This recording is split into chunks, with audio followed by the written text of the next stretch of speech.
Well, Coach, we need to give it a couple minutes, Coach. People are just now starting to join the telephone call. Okay, thank you. Ken, you there? Now, they took a lot of pictures. Thanks for sending them to you. You'd get them to the paper, would you? Yeah, we'll pass those along, and okay. And we also sent out the link to your press conference that was carried on the website. Okay, thank you.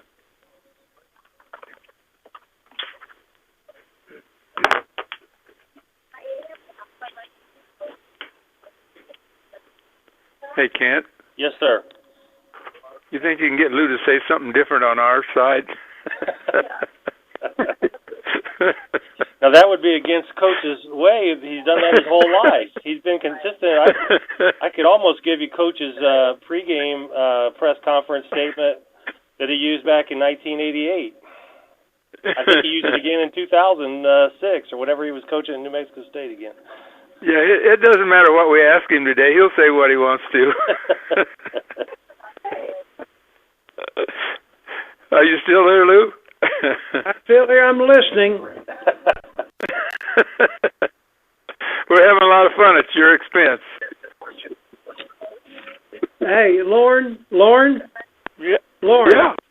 Before we start your conference, I want you to say hi to one of the best athletic directors that's in the USA, and he's ours now. I'm going to put him on. Mario, get it? Hey, Lauren, it's Mario Mocha, and I know Kent Brown's there just refuting everything Coach just said.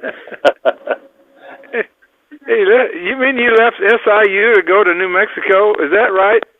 Hey, I needed to hook up. You know, Norm Stewart told me so many bad stories about Coach Henson. I knew they couldn't be true, and I found out that Norm was fibbing. Coach is a great guy, and yeah, it's a great day for. I know it's a great day for the Illini, but sure is a great day for New Mexico State. Norm hadn't got over losing those 8 straight down there in St. Louis. I know. He was telling me about it when I saw him just about a month ago. He's still trying to figure that out. But Lauren, while we're waiting, I don't know whether I've told you this story or not. Don Haskins won the national championship in '66. Well, we had a little ball club, the small 6'2" forwards. And anyway, we played them. We beat them, had 18th, third place and beat them. And so, at the press conference, that's all I talked about. I didn't talk about any of the others. It's a good idea. Well, Coach, we've got 15 participants on here, including, I guess there's about 14 others. I'm going to just remind everybody on the phone line this is an open call and that we can hear all the background noise, so try to keep that to a minimum so that we don't get a breakup on the call. Because I can hear some background. I know if you're in a busy room, that might be hard, but any help you can give us on that, I'd be greatly appreciative. Coach, maybe you could just start us off today by talking a little bit about what this means for you and what your thoughts were when you found out that you'd been selected for the National Collegiate Basketball Hall of Fame. First of all, Kent, I'm used to the media down here and everything is going. I'm not so sure I'm prepared for you guys. I know what you're like. No, of course, nationally, there are 350 major schools and 125 or 30 top universities that have outstanding coaches. And so I didn't think I would make it because there are a lot of coaches out there that probably deserve it more than me. But I'm quite honored to get the call.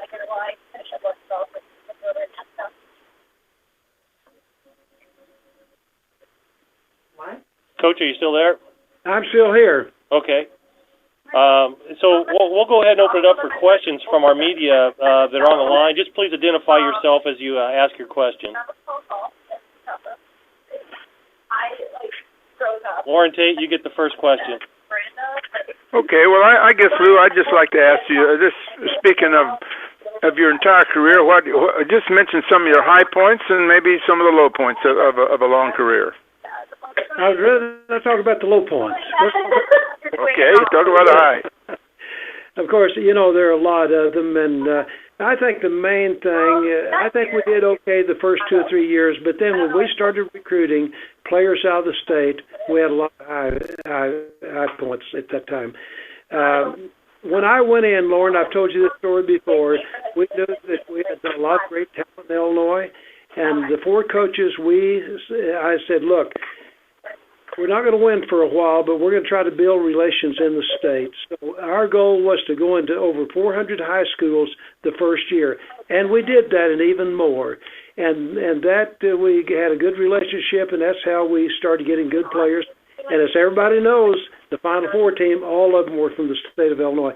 So if you try to pick out a game, it'd be hard to pick out one outstanding game. We had a lot of them.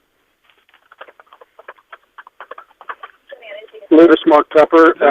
Lou, did you think this would come? Did you have any inkling, Lou, or had you kind of just written it off as maybe this isn't going to happen?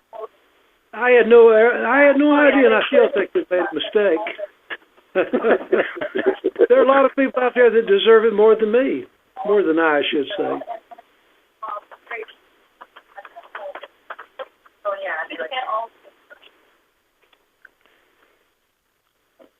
Lou, I'll ask again. I see where Don Donaher came in with you today. Isn't it ironic that you were the 2 finalists for the Illinois job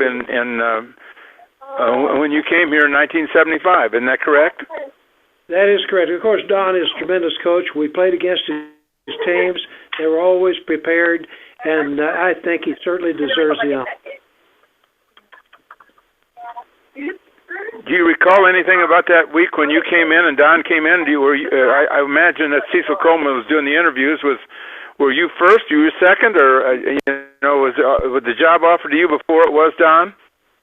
No, I'll tell you what happened. I came in and they met me, and of course I was staying with Cecil Coleman, the athletic director, and Don was staying with the associate AD. So people knew that Don was in town, and that's why everybody was writing. But you didn't pick him as coach, but practically everybody else picked him to be the next coach. So you stayed away from it, and of course I wanted to select him.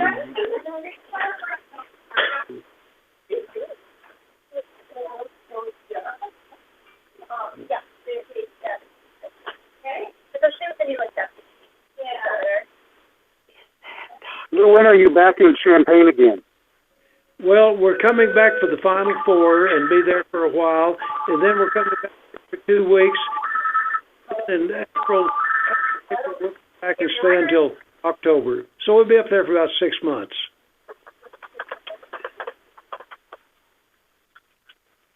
It wasn't Don Donaher. Yeah. Hey, Lauren, I think you may have gotten I think the name was Don DeVoe was the other coach at that time. And Thank you for correcting me on that. Well, I sure did make a mistake. Well, that's okay. I answered it right. Yes, thank you, Coach, for doing that. Oh man, what made me think that? I don't know.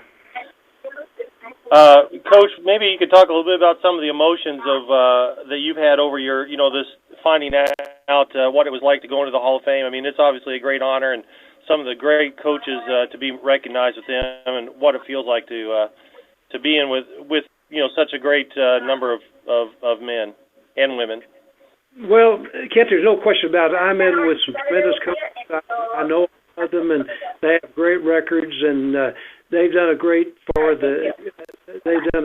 thing for the sport of basketball. So I'm just happy to be in there, and I feel very fortunate because, like I said before, there are a lot of tremendous coaches that will never get this honor.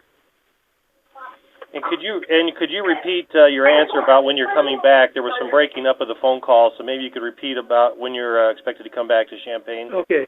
Kent, we're going to come back for the Final Four, and then we're coming back to New Mexico for a couple of weeks. The last week in April, we're coming back to Champaign, Illinois, and we will stay there until November. So we'll be back for 5 or 6 months, so we're looking forward to it. And then how did you find out about the honor? Did someone call you?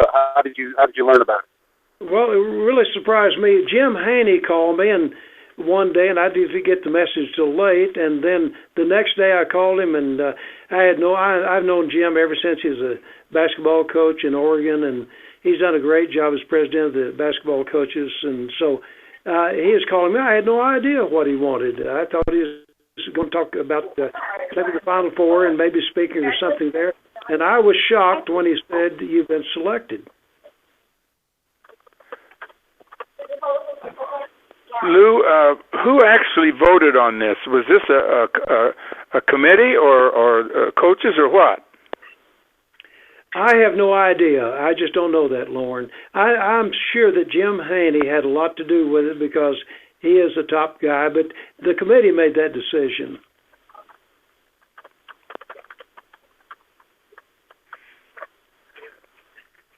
Lou, why don't you talk a little bit about the 1989 team and the run to Seattle? Okay, Lauren, I want to go back a little bit. I want to talk about the 1984 team that lost to Kentucky in a close one. See, that team had a chance to win the national title. Now, we're going to back up to the 1988 team. You know, the 88 team, we had all of those back, and we had a 12-point lead on Villanova, and we missed 5 free throws. They beat us. That team could have been the Final Four and maybe won it. The 89 team was probably the best team in the country. And we had injuries in the regionals, and we had one player that didn't work out that week. And Michigan played great, but that 88-89 team, that was one of the best teams to play at Illinois or any place else.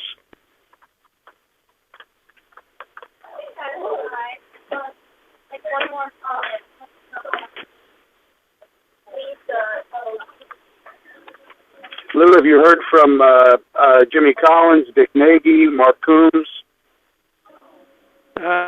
Yes, I've heard from all of them. By the way, let me say at this time, when I was at Illinois, I had some of the outstanding assistants I think were the best of any in the country. These guys were recruiters.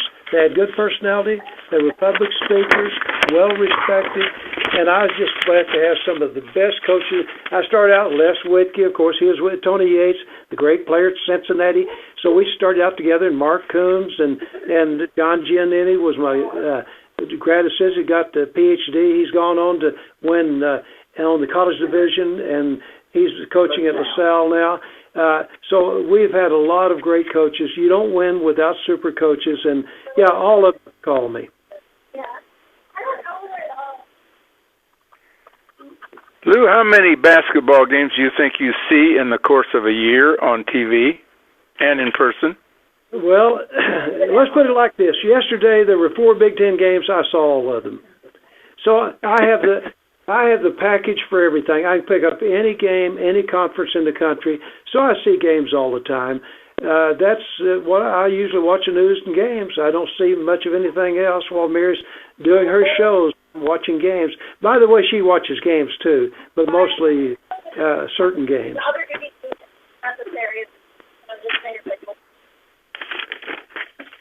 Lauren? Yeah? You're there? You know, I think about my career and everything, and I keep going back to one thing, and I think it means more to me than anything else. I was a high school coach at Las Cruces High School, and Hardin Simmons, they were major at the time, football and everything. And so they called me to come down for an interview. Now, I had been offered the assistant job at New Mexico at the time at a good salary. So I went down and I met with the committee, and they offered me the job. They'd never had black players in school. They'd never had black players at all there. And so I told the committee, I said, well, if you'll integrate, I'll come down and coach. Otherwise, I will not be coming. Would you believe the trustees met the next day, and after about a 2-hour discussion, they decided to integrate the team. So that's the thing that we're most proud of is what we did to integrate and of course it was a tough time back then because we couldn't feed the team in restaurants and we had calls and it wasn't easy, but I'm glad I made that decision.